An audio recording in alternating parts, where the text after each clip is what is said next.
Guys, welcome back to Lux 360 Boost podcast. So today got a very special guest on. I'm going to let him introduce himself like I always do. So he's from Merro Events. Do you want to speak about yourself, Ashley? Yeah, well, you already got the name wrong already. A lot of Oh, people do yeah. that. So Oh don't feel too no. bad. Yeah, you correct me then.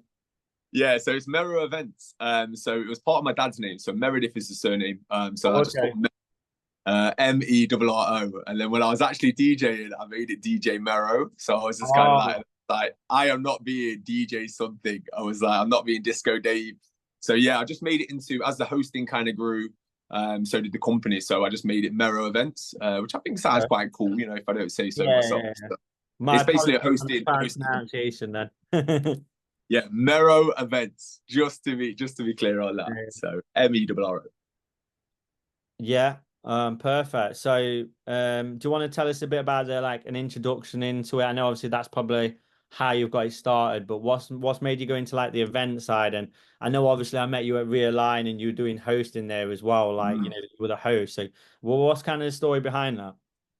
So my background was performing arts. So when I left school, didn't really know what I wanted to do. I was kind of like a bit stuck really, which is quite ironic because now I'm a careers advisor as well in education in post 16 professionalism in terms of that, finding college places for teenagers and stuff. So, but I didn't have a clue, so I can completely sympathise with teenagers who are at that age who are not knowing what their next step is.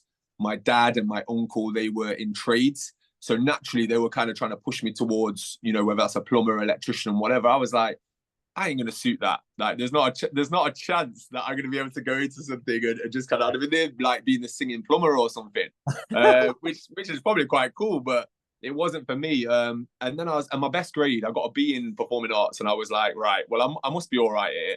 So I went to college, and I never looked back. Actually, it was such an amazing experience. I went to Clarendon in Nottingham. And it was my place. Like I was surrounded by creatives. We was near the music block, was near the dance block. I was there for 3 years. So it was just a real creative space that allowed people to just kind of be themselves, their authentic selves, and just kind of promoted that individuality that I absolutely love. I don't think there's a lot of spaces in any sector that allows that when you're in the arts. That doesn't matter whether you're an artist, a dancer, a singer. I think a host, it just promotes that and that creativity. And I absolutely love being in that. So I've always been in that realm. I've always kind of been, and obviously then I had to bills to pay, so I had to go and do the jobs of. At one point, I was going to go and run my own pub. I was going to go and do this, do Oh, that. I was a wow. manager at quite a young age, Yeah. but it wasn't for me. I can remember, I was getting promotions and stuff, but at the same time, and that was through hard work. Do you know what I mean? I was putting the effort in with those promotions, but at the same time, it wasn't for me. I always had that niggly feeling in my head, thinking you're not in the right sector. And I think you have to listen to that voice that's kind of niggling at you, and do something about it. Do you know what I mean? If you're not happy in something, you could be earning X amount of money a year, but still be unhappy. And I think that's what happened. In the end, I was like, if I reach the top of this, I'm always looking for the next step. If I reach to the height in this job and this career, would I be happy? And the answer was no. So I just started putting the feelers out there in terms of being a host. I had a friend who ran a pub quiz, and she reached out to me, Steph, reached out to me and said, I think you'd be fantastic at this pub quiz. And I did it for 10 years. And that was kind of like more student based. I was there and I loved interacting with people, and it just grew from there really. My name started to get out a bit more. I then hosted a charity event. I'm an ambassador for the Little Ted Foundation. I've actually got their charity event at the weekend. And it was just amazing. It just grew from there. So I'm hosting their thing, and I just thought I'm really enjoying this. I'm getting a buzz from it. The adrenaline's going, and it just grew from there really. And Merro Events was born out of that. Wow. So you've had like quite a lot of experience really like within the event sector then, like obviously going from the creative arts to that. That's really, really good. I think So I own my craft. I think the craft of being in pubs, and anyone who goes and does anything like that, if you offer something different and you bring a personality and charisma, like you're gonna bring people in, and then naturally it starts to kind of spread. Word of mouth is so powerful. You'll know that. It's kind of that's never gonna go away. We can have thousands of followers, hundreds of thousands of followers on social media, maybe even in the million realm. yeah. But ultimately, word of mouth and reputation speaks volumes. And that's what kind of comes first. If you do one bad gig compared to the 100, people are going to remember that one bad gig. So try and bring your energy. We all get kind of flat sometimes, but I think with my hosting style, I always want it to be the best that I can offer. I think that's such a good point as well, and it's something that the listeners will really resonate with because a lot of what we do, like I'm not sure if you fully know, but we do like we manufacture the photo booths. Obviously, I think you probably heard my story at Real Line, but like Mm, a big, it's actually kind of links in with my private group because for the people that buy photo booths from me, they get like a private kind of group with me and membership. But we had a person that bought a photo booth and they were saying I wasn't really getting like the relationships with the venues, and I yeah, said got to just be persistent. And you know what? They fed back something which really kind of correlates with what you said. They said they went to a venue in their area and basically they did an event and the owner must have been doing a setup, telling them where to go, etc. And the owner said to him, most people that come, they'll come, look happy, do the photo booth for the first hour, and then they look like they don't want to be here. They look like they're yeah. just doing it because they've got to pay a bill. But they said to this particular um customer of mine who bought a photo booth from us and she set up her own business, they said you stayed happy without it, you were dancing with the guests. And I guess that she's probably portrayed, she's had that energy there, she's got that passion, and it goes through, doesn't it? And venues and event companies can Mm. see. So really, I think like that's such a valid point that if you have a bad day, you've got to not let that get into the customer or their experience and what you're doing, especially with events. So it's a really, really good point. I think Uh, that's the key thing. I think the word that you used there was experience. I think you are selling an experience to people, and I think the most important thing that you can do is turn up. And that's something that I would definitely give advice to people and say you are selling an experience no matter what you are kind of doing when you're working collaboratively with people. And I think I like to offer something. Ultimately, these events that we do, whether it be corporate, whether it be private events, it's almost like a glorified wedding. It's always like a wedding setup. So you got the people there that are really wanting to be there and they're enthusiastic and you can tap into them as a host. And I always go around each venue or each gig that I get. I mm, always try and go around. If time permits, I'll go and talk to people first. Because for me, you're almost creating allies. You're creating people that you can kind of be like, you're all right. So when you get on stage already, you got people that are already on your side. Because it's yeah, quite a lonely place. When you're a lonely host, this is Ant and Deck. Ant and Deck have each other to bounce off. But when yeah, you're up there, you've only got the audience. So if you've got a bit of an audience that's kind of not buying into you necessarily, or they're starting off with on an even playing field, like they don't know you. Do you know what I mean? So it's good to go around and start building that rapport already. And you're already kind of building that relationship. A little bit like the events that you will do. People yeah, are coming over to you already intrigued. They're going to be intrigued because it looks good. yeah, And that's whether it's a photo booth, whether it's something new, it's all to do with interaction because ultimately people are there to have a good time. yeah, And definitely. that's what you're selling. You're selling an experience, you're selling a good time. Yeah, definitely. No, I'd agree with that. So do you think like from the event side, I know obviously you've got a few coming up. I know you mentioned about your event that you have coming up in a few weeks as well. Have you seen any trends within the event sector, like from both kind of like the venue side and also just the event side as well, like event management? Yeah, I think networking in Nottingham is just growing. I think it started off, in London. Sorry, I think London, and then it's kind of like branched out. You've got your bigger cities. Nottingham always seems to be the poor relative in terms of like the bigger cities. I always find that no matter what happens, but I think Nottingham's now bossing it. I think it's coming through, and I think these Yeah, events help. So I was working at one recently. So Realign, obviously the one that you good self was at.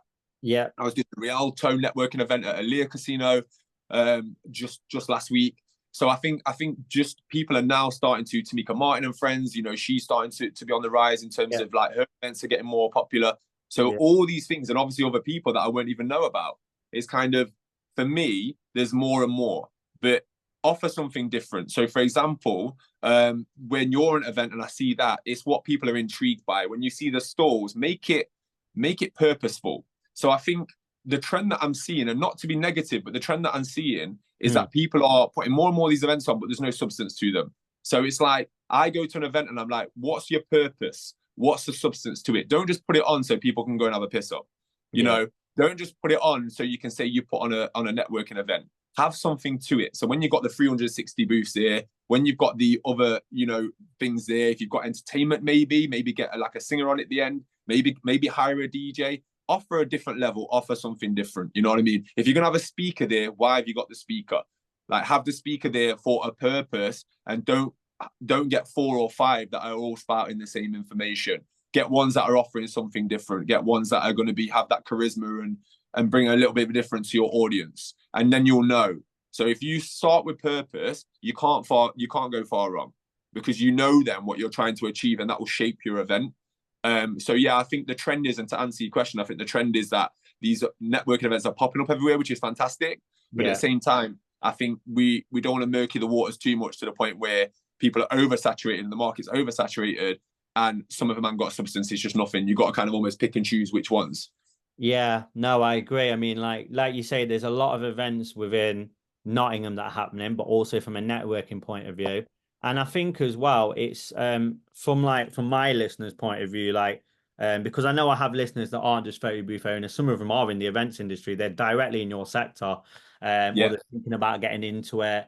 And the thing I found is I think that like you said, it's got to have substance and a good theme. The kind of nights that I'm seeing that are doing well are the ones with a really good theme. They start out with good branding. It's not just like another night, like you say, that's thrown on.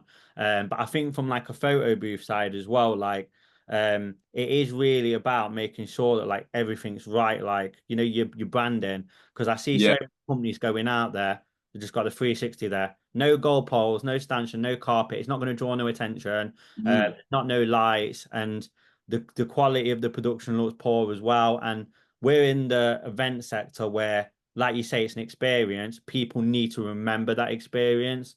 So my Mm. advice to my guys is always to practice before you go to an event. Do an event at home. Do an event for free. Make sure everything looks good, and make sure you got your branding as well. Like is I can't say the word now. Continuity through between Yeah. the brand, because I see that a lot. Like that particular customer that I had that was having a little bit of problems getting like events after they bought the photo booth from us.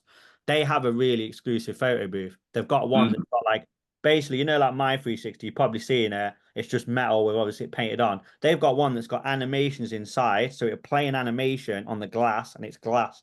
So it's one that we've literally bespokely built. So Yeah. it could be Cool. selling that like pancakes, like on the features. Mm. But what I noticed is when I went on like the social media, it just said the person's name. It wasn't like anything branding or no Mm. professional image to it. So I think like you said, it's really, really, really important that you have that substance to begin with, and then you develop it and you build it. Because the nights that I see doing well for the event sector are ones where they kind of build that up. Like even when you Mm. see the logo and the photos afterwards, you're like, yeah, that looks really good. Like, oh, I love the way they've done that. So yeah, it's definitely something. So it's I think it's one of them ones as well where, I can remember when I look back, I've been in this hosting game for 12 years now. And yeah, it's kind of when I look back at how I started, if I could see a video of myself, I'd go, oh my gosh, like, not that it was really, really awful, but at the same time, don't ever be afraid to start something, because everyone's got to start somewhere. Do you know what I yeah, mean? I started in a pub, and I actually started with 3 teams. I can remember my first quiz, and I turned up and I was like, this is diabolical. And I think, one of the nights that I also put on was like it was like a karaoke night at another pub.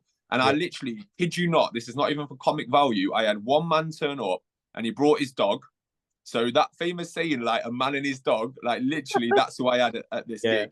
And I was like, oh my gosh. I mean, I still got paid, so it was that kind of thing where, but that can be soul destroying. And it can be that thing where you feel so, oh, that was rubbish. But actually, it's part of my story. It's part of my journey. And it's part of yeah. the fact that I'm speaking about it with you today is because it was part of it. And now when I do these big events, I give myself that little bit of a thing going, do you know what? You're doing good, you're on the right path, and you're thinking from where you start to where you're going. That's the most important thing, that you have a regular check-in with yourself to actually tell yourself you're doing all right.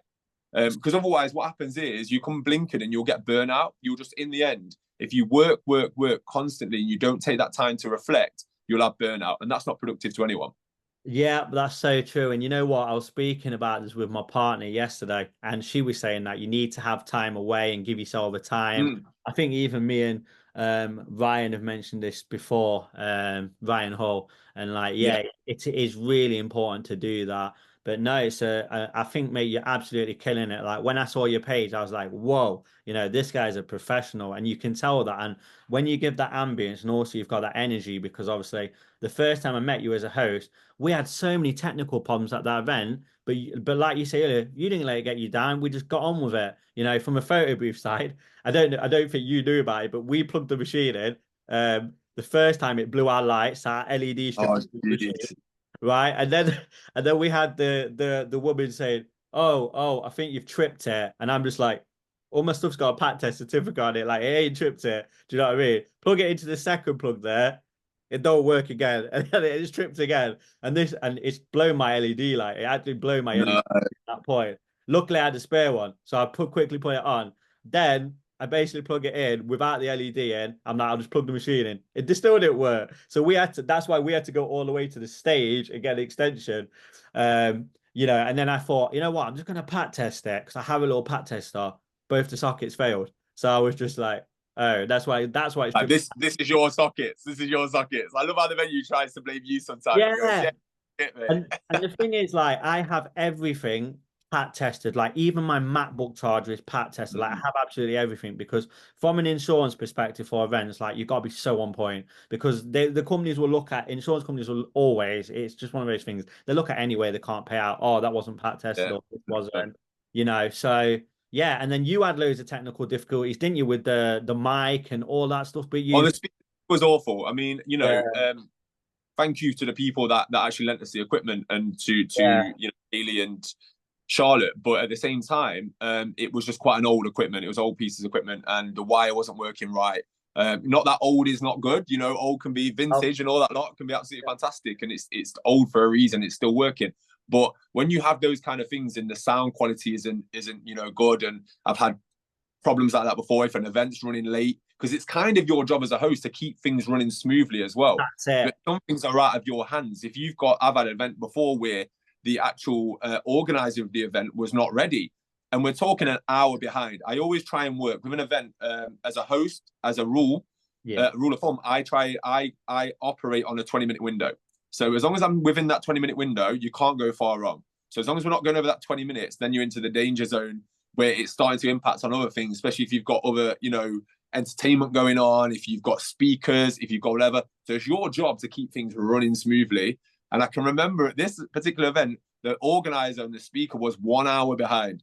So Oh, I'm there like, we need to like get this moving. We need to get, but there's only so much you can do. So you have to kind of roll with it, not get stressed, stay calm, and then adjust as you kind of go on. You have to kind of like, be adaptable in those situations. And I suppose if someone was asking me as a advice as a host, and from my experience, it's just saying be adaptable, don't flap about, leave that to the, because other people are going to be flapping on around you. They're yeah, literally going to be nearly taking off, and you've got to be the grounded one and saying like, no, everything's going to be cool, everything's going to be fine, even if inside you are burning, going, oh my gosh, yeah, this is turning into a bit of a shit show.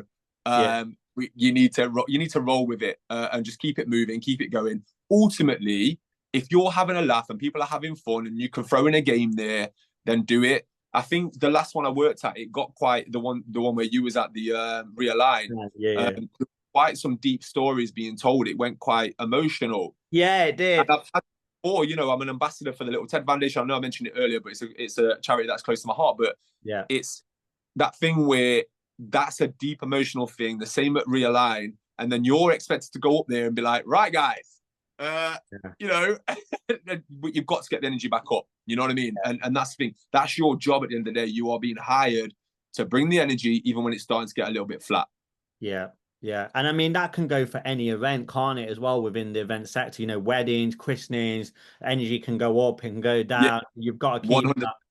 and I think that's a really, really good point as well. So kind of for my listeners, I guess the kind of questions they'll be wanting, and this one might be a bit more related to them, is like, can you share some insights on like bad ways you think you've been approached, like to work with for an event, and some good ways? Because I'm sure that like when I started out, I did a lot of club work with clubs and stuff like that. I would Mm. cold email them. and then I would follow it up with like a phone call generally. But like, have you had any particularly good experiences and bad experiences of how you've been approached, like for event work, maybe to work with you or with venues that might help the kind of my listeners? Yeah, I think when events reach out to you, or organizers and people want you to either collaborate or be a host, I think it's when they're wanting your time for free, but they're not exactly exclusively mentioning that. So if you're going to get something out of it, so for example, with my podcast, they're going to get something out of it because they're coming on. I'll share the promo, I'll collab with them, I'll boost the post, so I'll do paid promotions. So they're getting something in return for that. I think when you've got an event that you're making money from, that's the difference there, because you're wanting my time for free. You're not really explicitly saying that, but at the same time as well, you're I'll do an example actually. So there was about a year ago, no, in fact, over the football period, I was working with this company that shall remain anonymous. They reached out to me. They offered me less than what was minimum wage, to be completely honest with you. And I worked it out. I was like, that's less than minimum wage. Now, if I had been, when I turned up to the event, there was two young people there that were giving their time for free. Now, I was getting paid for this gig because I renegotiated what I wanted to get paid. Yeah.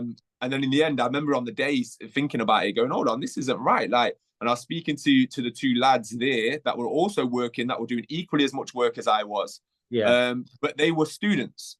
So they were getting something out of it, fair enough, but they also wasn't getting paid.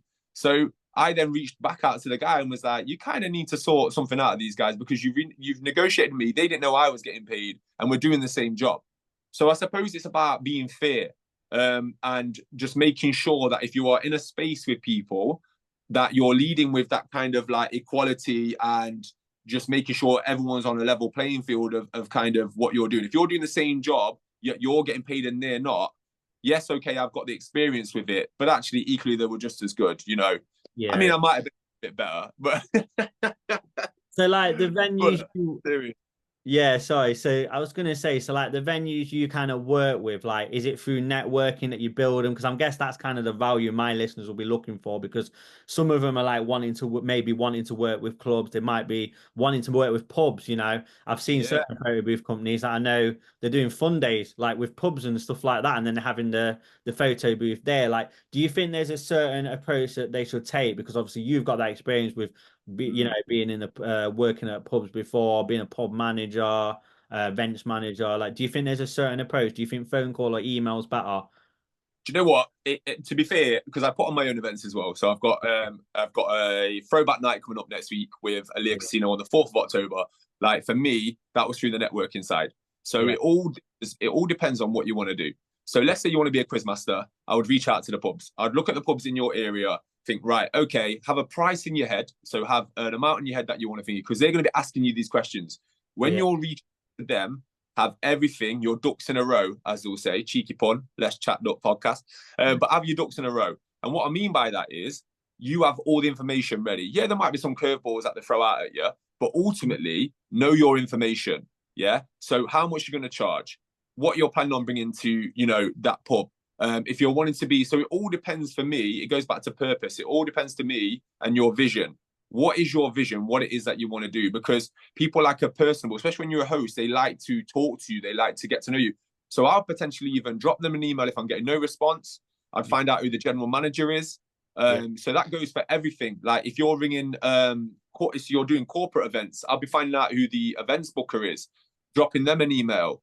Do you know what I mean? Getting it on your social media, going on to your social media as well, and then seeing who you follow, and then engaging with their posts. Someone gave me that advice about a year ago, and they said the brands that you're really wanting to engage with, go on their post, put a fire emoji on there every now and again.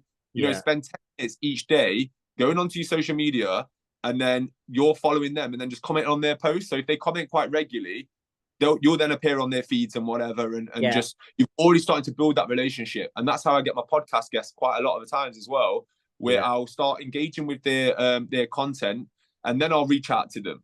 But if you're just reaching out randomly out the blue, they're going to start thinking, hold on, they want something here. Do you know, yeah, they want in my time. I will just quickly say there's nothing wrong with working for free at all. I yeah, have worked events for free. Yeah, that's okay. I'll do some events for free and I won't do some events free. It depends what you're getting out of it. Yeah. So never be afraid to say to that venue, I don't mind doing the event for free, but what am I getting out of it? So it might be that they've got video footage. They've got photos. We did the event recently. I reached out to you and said, would you mind sending me, Yeah. a couple of the photos? It's one of them ones where you go and you scratch my back, I'll scratch yours. So don't ever be afraid of working free, because you never know where it's going to lead to. Brilliant advice. I think you shot some gems there, true gems for some of the listeners. Because I always do say that to them. The biggest thing I get is, what can I put on my social media? Because I'm an event photo booth company. Content. Yeah.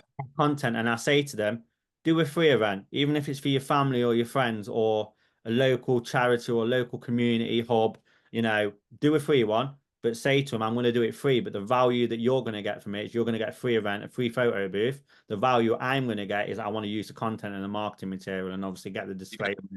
And I think that's really, really good advice there. So with the type of businesses that you collaborate with, is there kind of anything that you look for in the value then that you're looking for, for your events? Like, is there anything you look for in the partnership? So I never say, I never blank anyone. So if anyone reaches out to me, unless they're them dodgy ones, when you kind of like, we know the dodgy ones. We know the dodgy ones. But so I Yeah, always say to them, look, I'll have the conversation. What are you looking for? Am I going to be a fit for your brand, your event, whatever you're trying to do? Because ultimately, you don't know, like, until you've spoken to them. And then I look at the venue, I look at kind of what they're trying to achieve, what they're doing. Because I feel like as I've built it over the years and continue to build, you want it to align with. There's a little bit what you said earlier about the continuity, yeah, and you want the consistency with your brand. You don't want to do something that's going to actually damage your brand. So you might be offered 10 grand to go and host something, and it's for a brand that's had some controversy, or a brand, and it might actually, yes, you're getting a massive paycheck and a massive payday, but it's going to be more damage in the long run. Because you've got to remember, when you're posting something on social media, especially if it's on your grid, it's going to stay there unless you delete it and it's kind of thingy. But you don't want to murky the water of your brand. So I think for me, have a clear vision. I look for, is it going to complement what I'm doing? So let's, for example, you want to do the bare basics, and one of your listeners is saying, I really want to be a host, I really want to be a DJ. And then you go to the absolute roughest club in the whole of the place. It might actually do more damage, because what you're doing then is it might even change your mind, and you don't want that. Like, if you've really got a vision and you're just like thinking, then that's changing it. Like, so for me, just be very careful with what you're choosing to do. So listen to the people, let them send the kind of job spec, or let them kind of, if they're reaching out to you, it's different. If you're reaching out to them, obviously you've got an idea. There must be a reason why you're reaching out to that brand. But if they're reaching out to you, I look for what their brand looks like, what their event, what they want to get out of it. I don't do private parties anymore, so I won't do anything like that, because it was literally crushing my soul. When I say private parties, I'm talking about birthday parties, weddings, that kind of thing. I am not DJ Disco Dave or a host. I got offered at another one as well, another event that I did, and they're like, "Can you come and be our wedding like thing?" I'm like, "No," because it dampens my soul, and it makes me just go. Yeah. For some people, fantastic, but it just wasn't for me. Do you know what I mean? And that's okay. Like, you have a vision, and I've got a vision. It's different to what other people's would have, and that's just not mine. So do things that are going to complement your vision. Yeah, definitely. What do you think has been the most valuable lesson you've learned, like, in your career so far within the event sector? Because you've been in it a long time. I have, yeah. I think it's a lonely place up there. I mean, I said that before. Like, it's amazing, and when you've got the right events, the adrenaline. I love crowd interaction. I have from day dot. Like, and eventually the goal will be to have my own TV show where I'm interacting with families and whatever, like the old school ones that used to be on, in the 80s and 90s. I want it to be daft. I want it to be fun. And I think fundamentally we're missing that on a Saturday night, TV. And that's my vision. That's my vision there, like right up there. And I feel like I'm going the right way about it. But I think don't do things that are going to, dampen that and kind of bring that down, because there's going to be people out there who are quite negative. So keep your circle tight. And I think we talked about this earlier, where, be aware of that people. Some people are going to boost you up, and some people are going to bring you down. And just be very aware of that. And in my early 20s, late teens, early 20s, I can remember actually having friends that were being quite negative. And it's about having self-awareness to go, these aren't complimenting or giving me the right energy that I need to get to where I want to be. And family can be just as bad. Family can be where they're turning around and saying they don't believe in your vision. And you don't need to convince yourself of those. So that's my advice, really. You don't need to convince people of your vision, as long as you believe it and you drive it forward and you put the work in, people will either come along or you leave them back in the dust, you know. And I think that's the main thing there. Spend time with the people that believe in your vision, that believe in you, give you that good energy. Spend time with them when you have them breaks, because you need the breaks as well. You need to be able to stop. Yeah. Don't work, and then have burnout, because that's not going to work. It's going to be counterproductive. So take the time when you need it. Spend time with the people that believe in you, and leave the ones that don't and got bad energy behind. Yeah, great advice. Another gem dropped by you there, I think. So looking ahead, like what's the next plans for you? Got any exciting plans or projects on the horizon? So I'm about to record an episode today. So I've got an Afro beats artist coming on called J12. Yeah. He's bringing in another chap over that he's doing a feature with. So the podcast is going really, really well. I'm excited by that. That's called Let's Chat Up. And it's a Nottingham entertainment podcast. I'm not aware of many that are in Nottingham. I wanted to put Nottingham on the map. Like what we said earlier, I think it's getting better and better in terms of the networking events, in terms of the music scene. The music scene is absolutely popping at the moment. Do you know what I mean? I mean, Nottingham's always been good for the music scene anyway, but Yeah. I do think like this time and at the moment, it's just literally got so much good vibes and energy with it. Should be at some point. I just filmed a TV show for ITV that should air in February time. Still waiting on that one there. So yeah, and that's just fun. Like literally, I spent 2 weeks in Reading messing around, playing. So it's just as an adult, you just be a big kid again, and that's what it's all about. And yeah, once you get out of your head and you get, you know, life's too serious sometimes. And I think when you're able to go and play and you're able to, you know, I'll still have a knockabout on a park. Do you know what I mean? It's just that kind of thing where you're able to just actually not take yourself too seriously. So that's the next step for me. My next step isn't not taking myself too seriously. My next step for me is just kind of like that next level of hosting bigger events, bigger and better. You know what I mean? Let's go for it. No, it sounds brilliant, man. I really love the energy and vibe. As soon as I saw you, obviously at Realign, I thought, no, I've got to ask this guy to come on the podcast, especially because you're from Nottingham as well.